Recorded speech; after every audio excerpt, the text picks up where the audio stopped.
of the things that I hear a lot of times from individuals is that, well, I am well lubricated. Like, I desire to be with my partner, etc. And I'm like, yeah, it's not about what your body's doing. It's about enhancing the feelings and reducing any type of friction.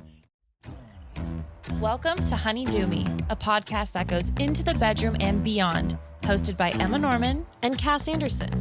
Here at Honey Do Me, we don't have all the answers, so we chat with experts, educators, and badass changemakers to get them. We are here to remind our listeners and ourselves that what we're going through is normal, that we are worthy of love and pleasure, and that we are all in this together. So tell us, honey, how do you do you? Sing 1, 2, 3, 4, 3, 2, 1. 'Cause no one can do it like we do it, like we do it, like we do it. 'Cause no one can do it like we do it, like we do it, like we do it. 'Cause no one can do it like we do it, like we do it, like we do it. Hello, hello, hello.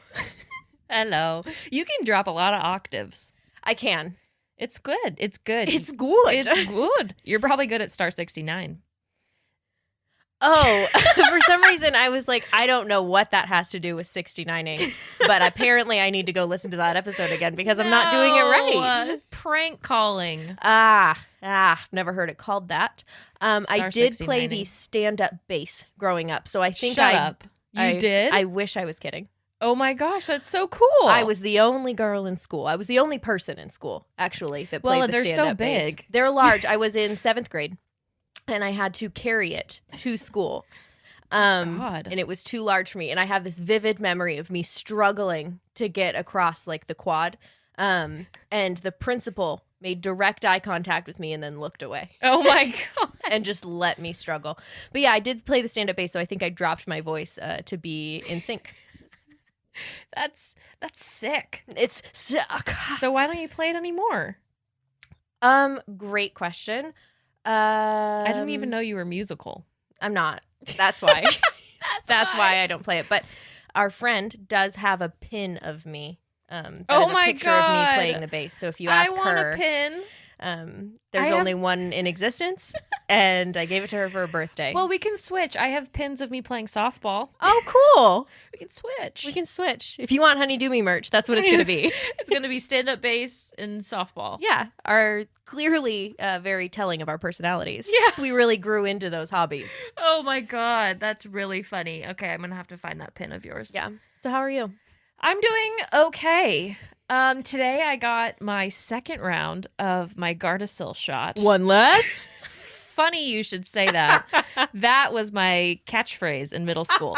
So I don't know if everyone remembers, but they used to have very cool commercials. Oh, they were fantastic. Like the start of feminism. for Gardasil. That was my feminist awakening. It was. It just, you wanted to unite. Yeah. And their saying was one less, but then they would be doing the stomping with it too. I want to be one less, one less. Yes. It was so cool. And one, I had no idea what it meant. But two, You don't know what you were one I less needed of. to be a part of the movement. So, do you remember those checkerboard vans? I mean, they're still a thing. Yeah. Do you remember? Back in my day, those slip-on checkerboard vans. Do you remember those? Do you remember those? Anyway, I had those, and in all the white boxes, I filled in one less. Just so everyone would know that I was here for them. And you were one less. And now I am. Cervical cancer has nothing on Has you. nothing on me because I am an ally for For I don't know. Your For vagina? myself, I guess.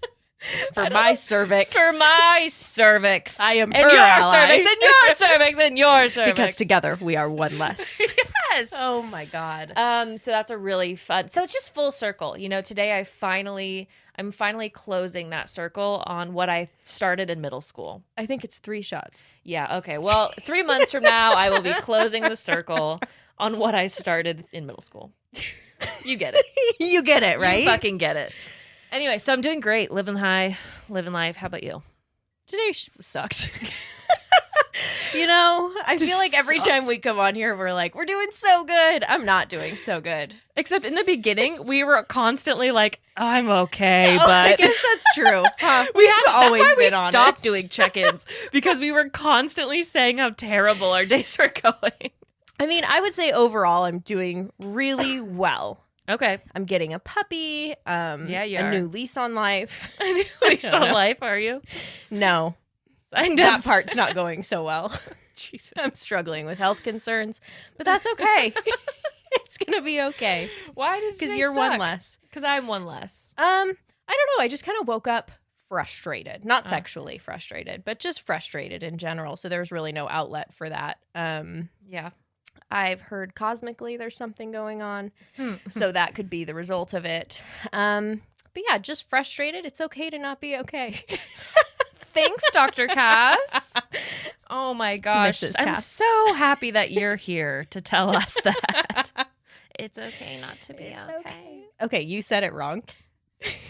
I said it right. It's okay not to be okay. It's okay. Excuse me? I don't know. No, finish your fucking It's been sentence. a hard day. Finish your sentence. It's okay. It's okay to not be okay. That's what I just said. Play it back. Radio man. Steve. Where's our audio? Play it back. You're gonna take this out, right? No, I'm keeping it. Fuck. I'm showing you wrong. Anyway, but you know who is a doctor? Dr. Tanya Bass. The person that we have on today to talk about Lube. Lube-a-dooba-dooba-dooba-doo. Lube-a-dooba-doo. I feel like we all need to be talking more about incorporating lube into every and any sexual practice that we have. Because sometimes it's the Sahara Desert down there. Sometimes it is, and sometimes it's not, but it won't last long. Like, I can be wet in the beginning, but it's not going to last that long. And wetness does not always indicate sexual arousal or the other way around. So you can be aroused and not wet. And that's totally normal. Yeah, so bringing lube and making it more of a normalized accessory into sexual practices. You know what my favorite accessory is? A nice Hello? bottle of silicone lube. This bottle. But really, when I started incorporating lube into my masturbation practice, game changer. It just feels better. Yeah. It feels more exciting. And Dr. Tanya goes over just how it can enhance your sexual pleasure. All right. Well, we can't wait for you to hear this one and get all lubed up because that's all you're going to want to do after you hear this. Yep. See you after. Here's to a wet Wednesday Ew. or Bye. Tuesday, whatever day it is. Whatever. Awesome. Well, thanks for having me. And my name is Tanya Bass. Just took on the new name of Dr. Bass. I have a degree in human sexuality. My background is actually primarily started in public health and health education, and really started focusing on sexuality education. I created, because I do love teaching and I do love learning, and over the years of going to different conferences, kind of siloed, like looking at HIV prevention or pregnancy prevention, a lot of prevention based, and then trying to look at more holistic conferences, I decided to create become the founder of my own conference here in North Carolina, the North Carolina Sexual Health Conference, where I wanted to bring in different disciplines of professionals and community people to learn about sex and sexuality, to help them become better professionals, better for themselves, and better to support the community and their families. So I'm a founder of the conference and really excited to be with you both. Oh, that's such important work. That's so amazing that you started that out there. And congratulations. Yes, and congratulations, Dr. Tanya. That's amazing. Thank you. Yes. Well, today we really want to talk with you about lube because I found an article and you went off about lube and it was just, I think we need to know more about it. So, can you start us off with why do we need to use lube in sex? I mean, why not? Like, I can't think of any reasons why not. But I think the reasons that stand out most is because, like, sex is a lot of rubbing of skin and friction, and in a good way. But it can sometimes not be good, and it can be enhanced, like the sensations that people feel in their body parts. I think lube just adds value to that. I think another thing about lube is when you reduce that friction, or it's not even about, a person. Like one of the things that I hear a lot of times from individuals is that, well, I am well lubricated. Like I desire to be with my partner, et cetera. And I'm like, yeah, it's not about what your body's doing. It's about enhancing the feelings and reducing any type of friction. And so I'm totally an advocate for lube because it's going to smooth things out, make things flow better, so to speak, and heighten the ability to feel what's happening in those nerve endings a little bit better in our genitalia.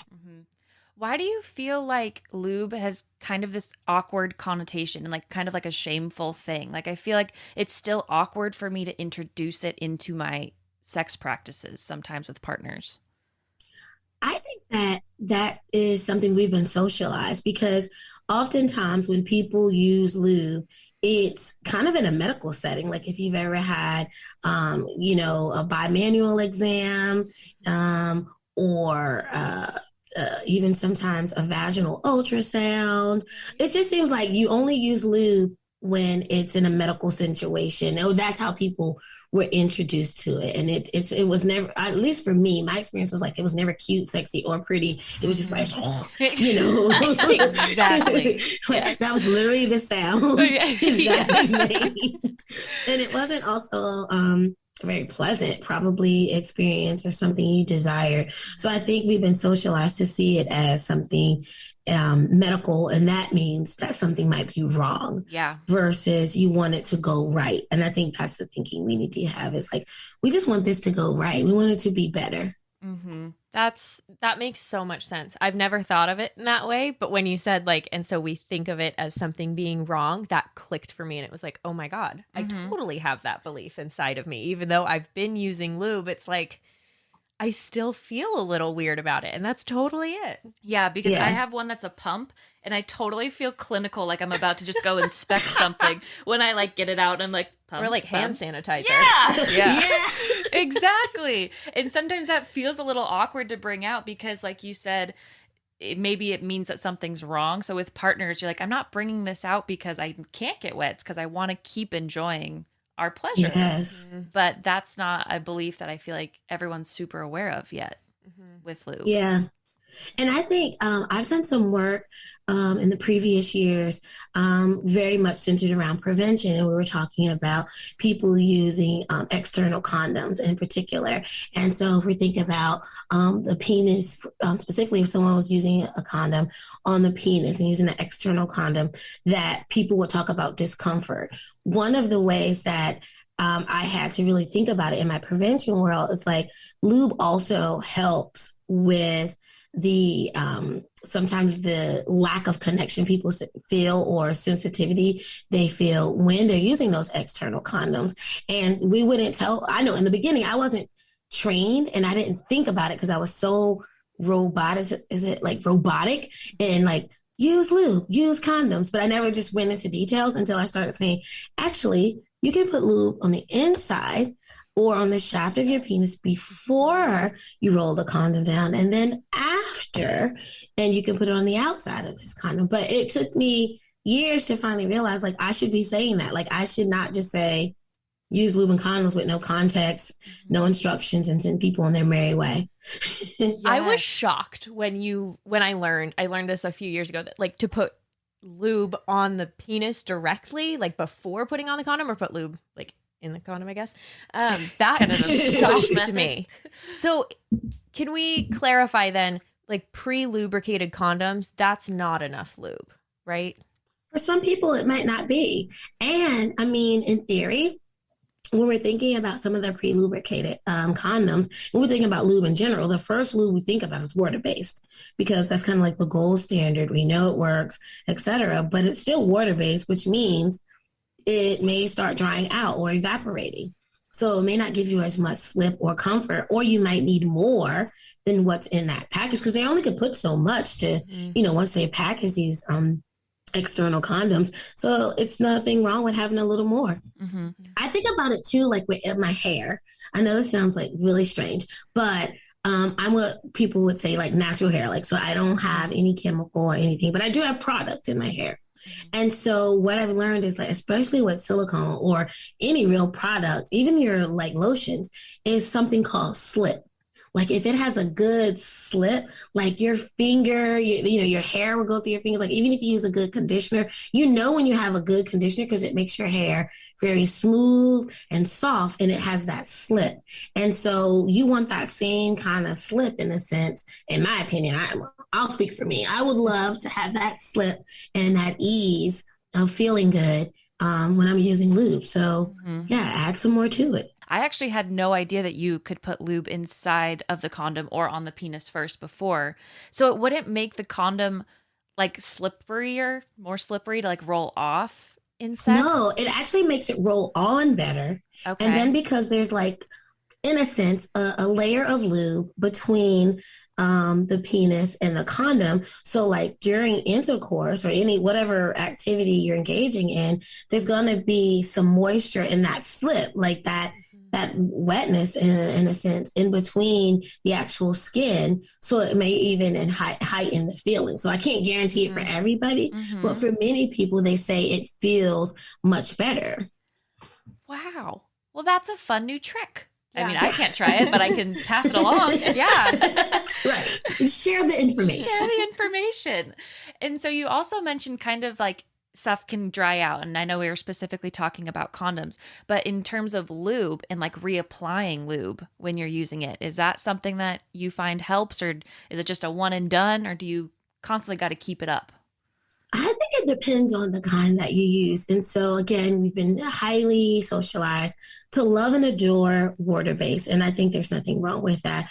But I also think it's important. So when I was talking about that slip, there's some silicone-based lubes. If you're okay with using, medical grade silicone, and still silicone that you put in your body, but that it gives you more slip. So it's not going to, it may never like really, because it's not water based, so it just keeps that slippery feeling more than water based, because eventually that's going to start evaporating. And then there are some hybrid lubricants that are really dope that have both water based and silicone, so you get a little bit of that slip and that feeling of water based, and I think those are pretty cool. So reapplying wouldn't necessarily have to occur when you're using a silicone or a hybrid, but it's still cool to reapply if you're using water-based. I want to talk about like what types of lube to use in different situations, but I think first I want to ask, when should we be using lube, and are there any times when we shouldn't be using lube? I'm definitely a proponent of any type of anal penetration. Lube, period. Yeah. Right? You just have to. I mean, I don't know. Do what you wish, but I think it would be helpful to do so. Right. If there's going to be some vaginal penetration, depending on what you're using, like I know what some digital play, some people use like gloves, like non-latex or even sometimes latex gloves. And for me, like even when I think about latex condoms, it's kind of like, and the only word I can think of is abrasive. And I know that sounds really, really harsh, but yes. Like I want to be harsh, but also I'm trying to be gentle. But it's so like, if you ever put on a glove, it's just like, and so I think if you're going to use latex condoms, latex gloves, or finger cots, you should, anything that doesn't come pre-lubricated, I think it's better to use lubricant. With some of the other materials like polyurethane, so I'm still thinking about more so vaginal penetration or anal penetration as well. There's like non-latex gloves like polyisoprene or polyurethane. They tend to be a little bit softer, but I still think if it's not lubricated, to actually lubricate it. And then you could get a little fancier, a little special lubricants when you're not using a latex material, because some of the other ones can withstand using like silicone or glycerin better than the latex and still have that slip and that natural feeling. So I'm like, so when shouldn't you? I have no thoughts. Maybe oral, like if you're putting your mouth on someone's genitalia, you might not need that because your mouth pretty much is going to be lubricating, but they do make some flavored ones. And so if you're down with that, I think once again, still not a reason not to. So Right. Yeah. So you were talking about like using certain lubes with certain types of like latex. So can you not use certain lubes with like condoms? yeah, so like anything that's oil based, for sure, you can't use with latex because it's going to really break it down. And I know the golden rule is nothing oil based on any type of barrier method, whether it's latex or not. But I've done there's been some research on, how likely a non-latex condom, whether it's polyisoprene or polyurethane, will break down with something like glycerin. So glycerin is kind of like a oil, but not really. And so you can use that. So like the internal condom, or what some people refer to as the female condom, the FC2 condom, it is lubricated and comes with a little extra packet sometimes of glycerin. So we know that can be used on some non-latex condoms, and then the silicone as well. And then I was like a little bit fancy. I mean, some people like to use natural oil-based lubricant like coconut oil, whatever. Like you shouldn't use a lot. Like that's the other thing. Like people think you need gobs of any of the lube, but we know that that wouldn't necessarily break down a non-latex condom. And we don't advise that for a latex condom, but we also want you to know what's going to, happen, like what could potentially happen to, with any type of bacteria or et cetera, in the vagina or in the anus. But yeah. And so we've touched on, I feel like maybe all of them, but could we list them really quick, the specific types of lube? So you said water, silicone, Hybrid, oil. glycerin, aloe. So there's some that's like, aloe vera. We actually were looking on TikTok about different lube videos, and we saw one where somebody literally cut like a part of their aloe vera plant and was like scraping out of it and then was like, use this. Would that be safe, or do you recommend buying like an aloe vera based lube? I personally would recommend purchasing an aloe vera based lube, but I mean, I know a lot of people make different things at home and they have, different, even for remedies. So I don't want to knock it. It's just, I know I wouldn't be good to do that because I just wouldn't know how my body would respond to that. And I don't even know how acidic, or if aloe overall, like natural aloe vera, like straight from the plant, would have any, impact on the pH balance. It looked chunky in the video. video. It just looked like a lot like it just was going on. It didn't look smooth. No, like you'd need to strain it. Yeah. Or something. Yeah. I'm not interested. But, sorry, go ahead. I was just going to say, but coconut oil, that's what I was you going. also mentioned that. So that's safe to use?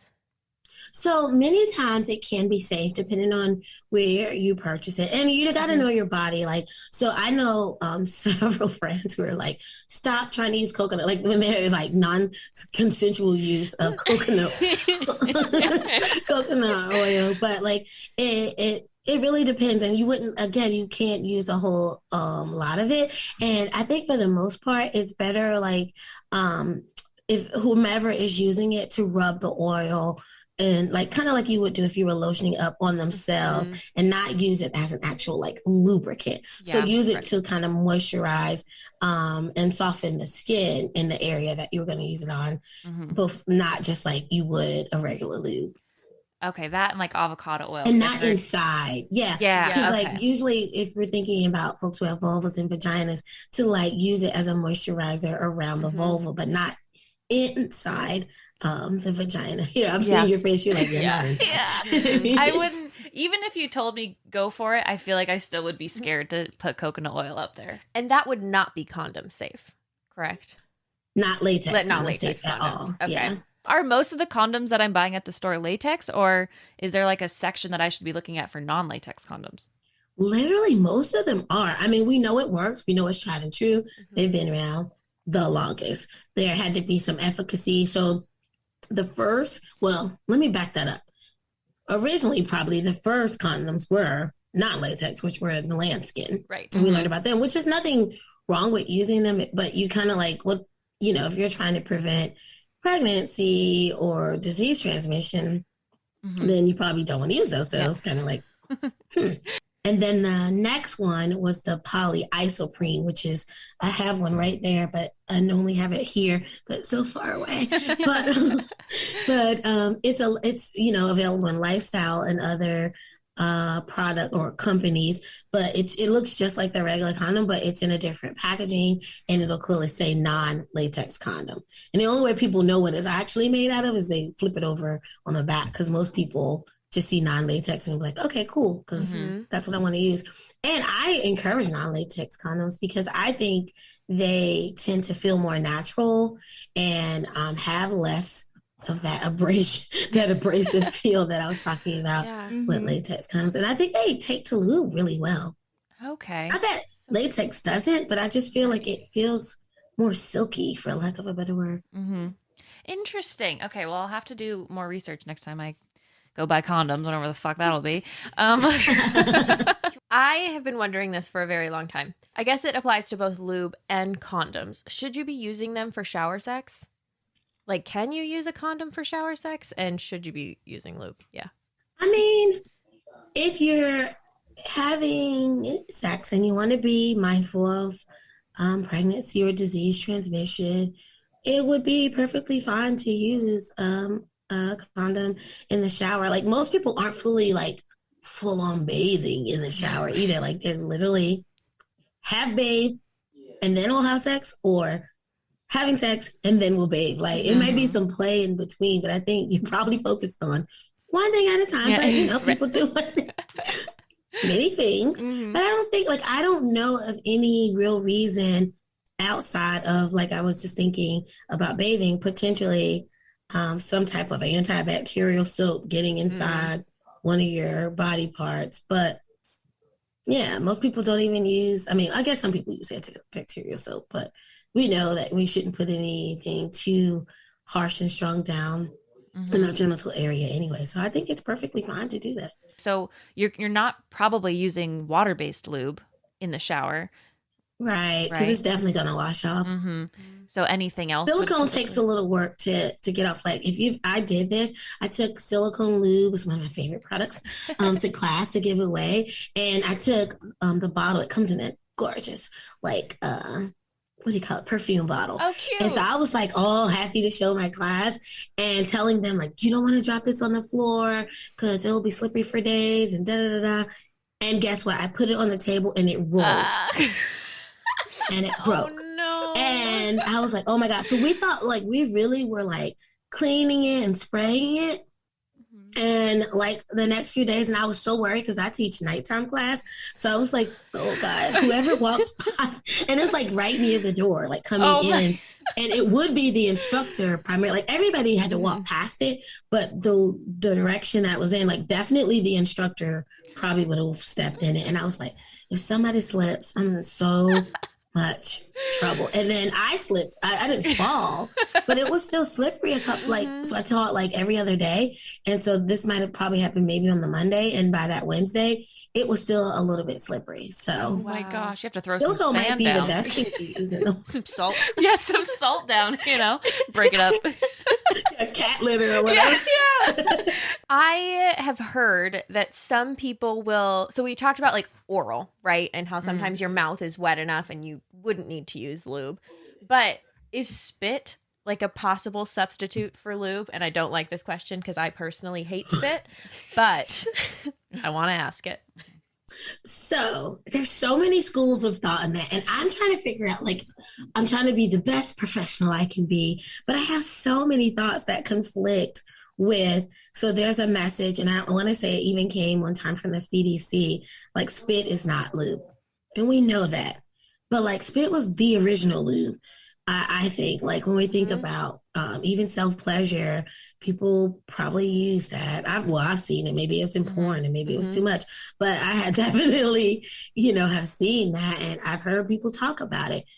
So with that, my first thought from the more prevention side is something is always better than nothing, right? So spit is not lube, but something is always better than nothing. And that's the school that I'm in. And I know some of my friends are going to just come for me, but I just live that. I'm sorry.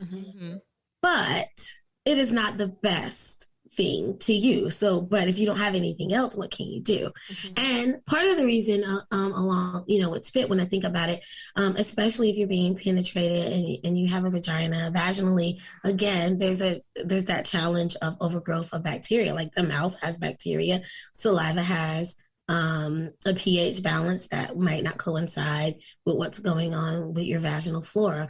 And I know there were several studies being conducted around bacterial vaginosis occurrences and oral sex. So yeah, Okay. so it's not the ideal, but like, what if you don't have anything else? What do you do? Right. Mhm. I love that perspective because I love coming at things from a realistic point of view. So it's like, Yeah. yeah, sometimes that's what people are going to do. So how can we reduce as much harm as possible? Like a Right. harm And reduction that's the lens. The perspective. harm reduction lens is something is better than nothing. Mhm. Mhm. So am I going to go and like lose it if I'm counseling someone and they're like, I use spit and I'm like, well, did you have anything else? Can I give you some lube? Mhm. For some people, it could tell, like, if it freaks you out, like, it's going to be like, ooh, I don't want to do this anymore. Mhm. Like, Right. you might lose the desire because you're just like, did you just spit on me? Yeah. And like, Pardon me?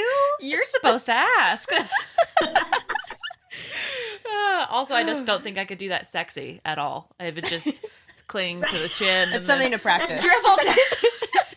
yeah, a little dribble. Yeah. Little dribble. It's like, what are you doing? Nothing. Bring a hanky. Just spit up. God. So one more other question that popped into my head is in middle school, which is so young, but it's true. Oh, the fire and ice condoms, fire and ice lube were like Oh, huge. yeah. And so I kind of want to go over that. Are those like a thing? Should those be like steered away from, or are those a good tool to use to like spice it up? Listen, I'm going to also go with to each his own. I'm not going to yuck anybody's yum. I was not a fan of those products because, like, some people really enjoyed them. They were kind of like, oh, it's so cool. Other people were like, I'm on fire. Or, like, it's just like, this is not pleasurable. Mhm. So, yeah, I think we can use natural products like ice. We can learn how to utilize ice or utilize mints, something. But then I'm still thinking about sugar. Yeah. But, like, Right. Mhm.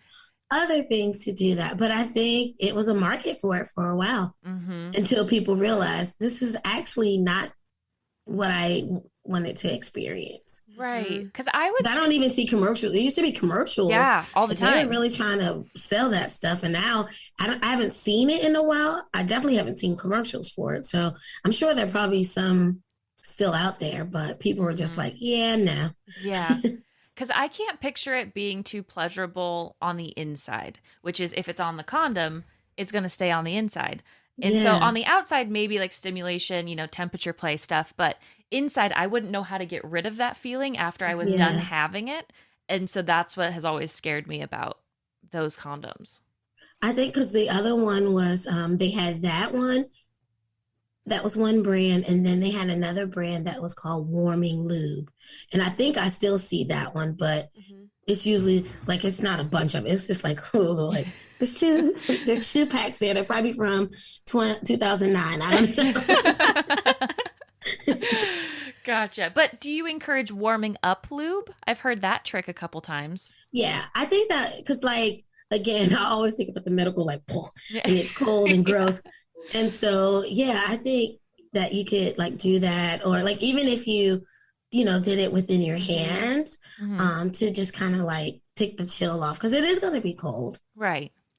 I find that the silicone, it's still cold, but like even if you just do like this really fast, it seems like I don't know if it's considered a heat conductor or whatever, but it becomes the temperature of your hands really fast. Like you feel it come on, and then you're like, oh. Is it still there?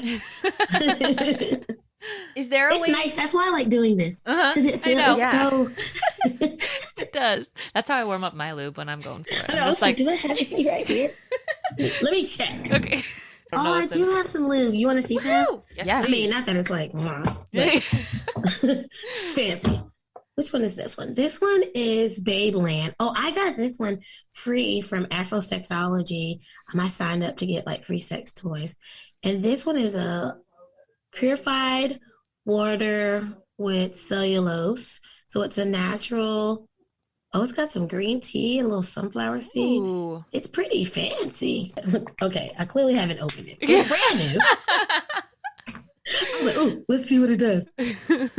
Okay, here we go. Let's see. Oh, isn't that nice? Oh, that's gonna have a good slip. Yeah. So that definitely was cold, but already it's like warm. I mean, like I could feel it. My hand, and it actually has a really good slip to be water based.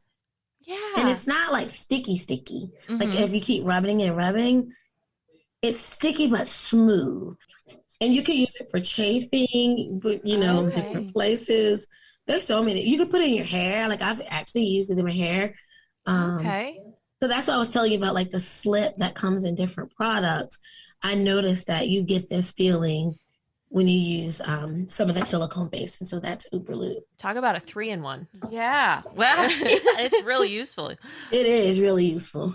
So if you're wanting to take part in a little bit of temperature play, could you warm the lube up a little more beyond just rubbing it in your hands?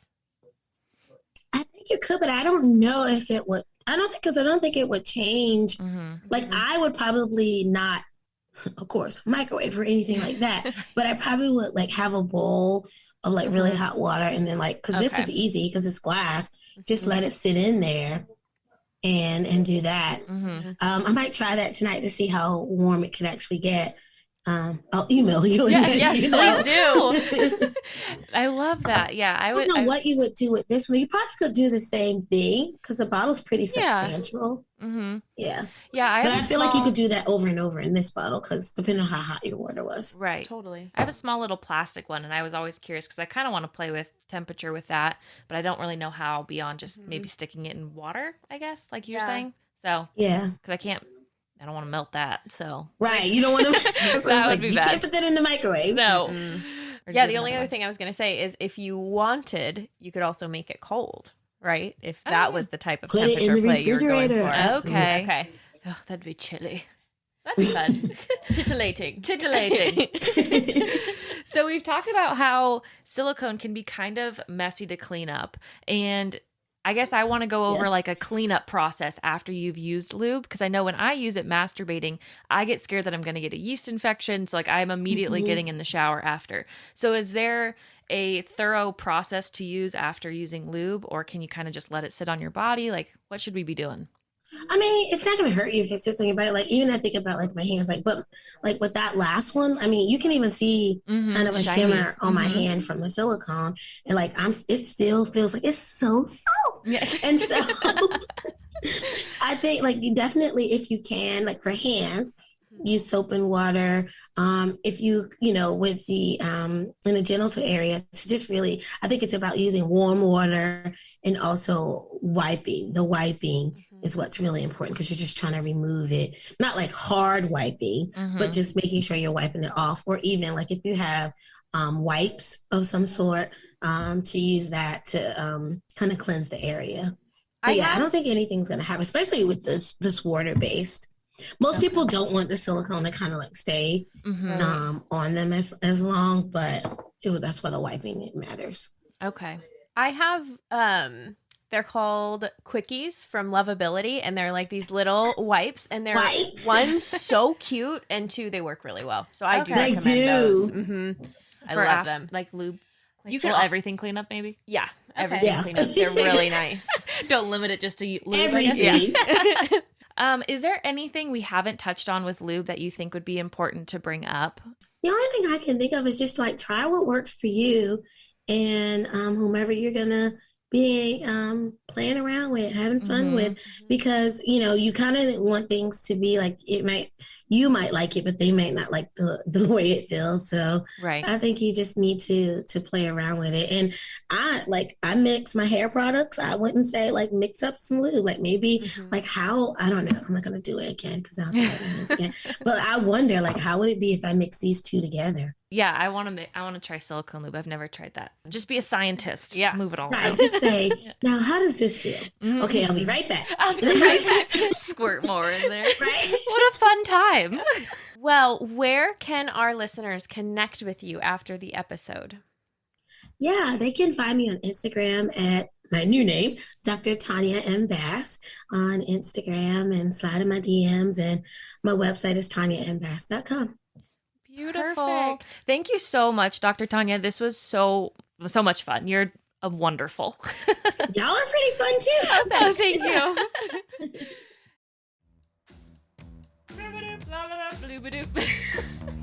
Scatting.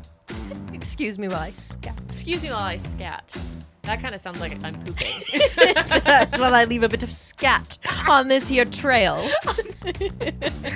I saw some scat on a trail because I was just in Arizona. Yeah, you were. So- Living it up, getting hot and heavy. I don't know. Getting hot and sunburned. You didn't get sunburnt. Don't lie to them. Emma did a great job with reapplying her I sunscreen. really She forgot did. water, but she reapplied her sunscreen. All of those things are true. All of that's true. Yeah.